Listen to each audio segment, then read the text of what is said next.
नमस्कार, उत्तर प्रदेश उत्तराखंड देख रहे हैं आप। मैं हूं कुंदन जबैर। इस वक्त की बड़ी खबर से बुलेटिन की शुरुआत करते हैं। सीएम योगी के सिंगापुर दौरे का आज दूसरा दिन है और आज भी कई मुलाकात होगी, मीटिंग का दौर चलेगा।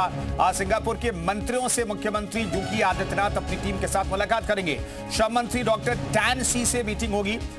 इसके अलावा गोदरेज एरो स्ट्रक्चर्स का दौरा भी करेंगे मुख्यमंत्री योगी आदित्यनाथ। SISEC के CEO से भी मिलेंगे। सैट्स लॉजिस्टिक हब का भी करेंगे दौरा। सैट्स के CEO से भी मीटिंग तय की गई है कि षणमुगम के साथ लंच कार्यक्रम भी तय किया गया। गृह मामलों के समन्वय मंत्री हैं षणमुगम। लंच के बाद जापान रवाना हो जाएंगे सीएम योगी। तो आज भी कई दौर की मीटिंग होने वाली है। मुख्यमंत्री योगी आदित्यनाथ की चिन चाओ सिंह से भी मुलाकात करेंगे। सैट के CEO हैं कैरी मॉक का, सैट के CEO हैं, उनसे मुलाकात होगी। निवेश का प्रस्ताव दिया जाए के षणमुगम गृह मामलों के मंत्री हैं सिंगापुर में। तो मुलाकात का दौरा चलता रहेगा और आज लंच के बाद मुख्यमंत्री योगी आदित्यनाथ जापान के लिए रवाना हो जाएंगे। पहले दिन भी हजारों करोड़ के निवेश प्रस्ताव पर मुहर लगी और आज भी उम्मीद की जा रही है कि अलग अलग बड़ी कंपनियों के साथ चूंकि मीटिंग का दौर आज चलेगा आज फिर से, तो ऐसे में और भी हजारों करोड़ के निवेश मिलने की उम्मीद है।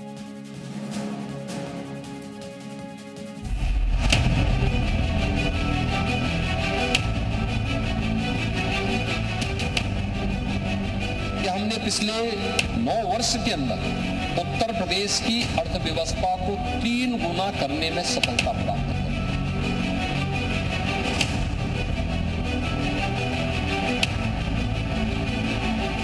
भगवा चोला, सैंडल की जगह जूते और गले में सादा पटका। विदेशी धरती पर भी वही पहचान, वही सादगी, वही तपस्वी अंदाज। योगी आदित्यनाथ जब निवेश की तलाश में सिंगापुर और जापान के दौरे पर हैं, तो एक बार फिर उनके पहनावे की चर्चा तेज है, क्योंकि स्वामी विवेकानंद के बाद वो दूसरे ऐसे भारतीय हैं जो भगवा वस्त्रों में विदेशी मंचों पर नजर आ रहे हैं। लेकिन ये सिर्फ पहचान का प्रतीक नहीं, मिशन भी है। उत्तर प्रदेश में निवेश लाने का, विकास की रफ्तार बढ़ाने का और दुनिया को यूपी की संभावनाओं से जोड़ने का। भगवा वस्त्रधारी यूपी के सीएम योगी आदित्यनाथ दुनिया के टॉप ग्लोबल कंपनियों के CEO से मुलाकात कर रहे हैं। सिंगापुर में कुल 25 टॉप कंपनियों के CEO से सीएम योगी की मुलाकात होनी है। पहली बार विदेश दौरे पर भगवा वस्त्र पहनकर जाने वाले मुख्यमंत्री योगी आदित्यनाथ सिंगापुर दौरे में पूरे एक्शन में नजर आ रहे हैं। योगी ने सिंगापुर दौरे के पहले ही दिन निवेश कंपनी टेमासेक होल्डिंग्स के चेयरमैन टीओ ची हीन और उनकी टीम के साथ उच्च स्तरीय बैठक की, जहां मुख्यमंत्री ने यूपी में विभिन्न क्षेत्रों में निवेश की संभावनाओं पर विस्तृत चर्चा की। मुख्य रूप से डेटा सेंटर, लॉजिस्टिक्स हब, नवीकरणीय ऊर्जा और औद्योगिक अवसंरचना जैसे क्षेत्रों में निवेश भागीदारी के अवसरों पर फोकस रहा। टेमासेक होल्डिंग्स पहले से ही यूपी में सक्रिय है और हॉस्पिटल और लॉजिस्टिक्स क्षेत्र में लगभग 1000 करोड़ रुपए का निवेश कर रही है। यही नहीं, यूनिवर्सल सक्सेस ग्रुप ने भी यूपी में 6650 करोड़ रुपए निवेश के लिए 3 MOU पर साइन किए हैं। ग्रुप हाउसिंग, लॉजिस्टिक्स और हाइपर स्केल डेटा सेंटर जैसे रणनीतिक क्षेत्रों में निवेश होगा। इन तीनों परियोजनाओं से 20,000 से अधिक रोजगार भी जनरेट होंगे।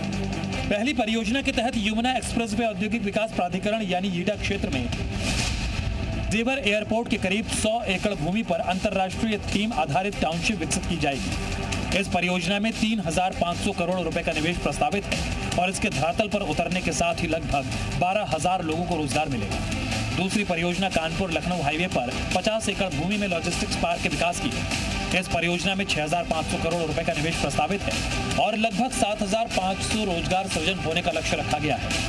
तीसरी परियोजना के तहत नोएडा ग्रेटर नोएडा क्षेत्र में 10 एकड़ पर 40 मेगावाट IT पावर क्षमता वाला hyper scale data centre park बनाया जाएगा। इस परियोजना में 2,500 करोड़ रुपए का निवेश होगा और लगभग 1,500 लोगों को रोजगार मिलेगा। लेकिन सवाल यह है कि योगी ने ऐसा क्या किया कि सिंगापुर और जापान जैसे देश जो तकनीक और इनोवेशन के लीडर माने जाते हैं, वो भी अब यूपी के साथ पार्टनरशिप चाहते हैं। तो इसके पीछे वजह है वो योगी मॉडल। जो यूपी को बीमारू राज्य से ग्लोबल मैन्युफैक्चरिंग हब बनाने की राह पर है। पिछले 8 से 9 सालों में यूपी में 45 लाख करोड़ रुपए निवेश के प्रस्ताव आए और इसके पीछे वजह बना है यूपी का सुरक्षित और विकास से भरा हुआ माहौल, जहां गुंडागर्दी, डर, माफिया और धोखाधड़ी की कोई जगह नहीं है। उत्तर प्रदेश ने अब आधुनिक इंफ्रास्ट्रक्चर के साथ ही आज की जो आधुनिक टेक्नोलॉजी है उसके एक नए हब के रूप में अपने आप को स्थापित करने में सफलता प्राप्त की है। आज आपने देखा होगा उत्तर प्रदेश जो भारत की आत्मा का प्रदेश है, आज वह उत्तर प्रदेश उस विजन को जमीनी धरातल पर उतार रहा है। विरासत और विकास का एक अद्भुत संगम वहां देखने को आपको मिलता होगा। लंबे अरसे के बाद योगी यूपी के सियासी गलियारे से बाहर विदेश दौरे पर निकले। साल 2017 में सीएम बनने के बाद योगी पहली बार यात्रा पर म्यांमार गए थे और अब 9 साल बाद वो सिंगापुर और जापान के दौरे पर हैं। 24 और 25 फरवरी को वो सिंगापुर में रहेंगे तो 25 और 26 फरवरी को वो जापान दौरे पर रहेंगे। यानी इस बार योगी विदेश गए हैं तो यूपी के लिए बम्पर निवेश लेकर ही लौटेंगे, क्योंकि योगी का टारगेट फिक्स है यूपी को विकास पथ पर नंबर 1 बनाना और यूपी की इकोनॉमी को 1 ट्रिलियन तक ले जाना। आज भारत के अंदर एक्सप्रेसवे का 55% एक्सप्रेसवे उत्तर प्रदेश के पास है। भारत का रेल का सबसे बड़ा नेटवर्क उत्तर प्रदेश के पास है। ब्यूरो रिपोर्ट, जी मीडिया।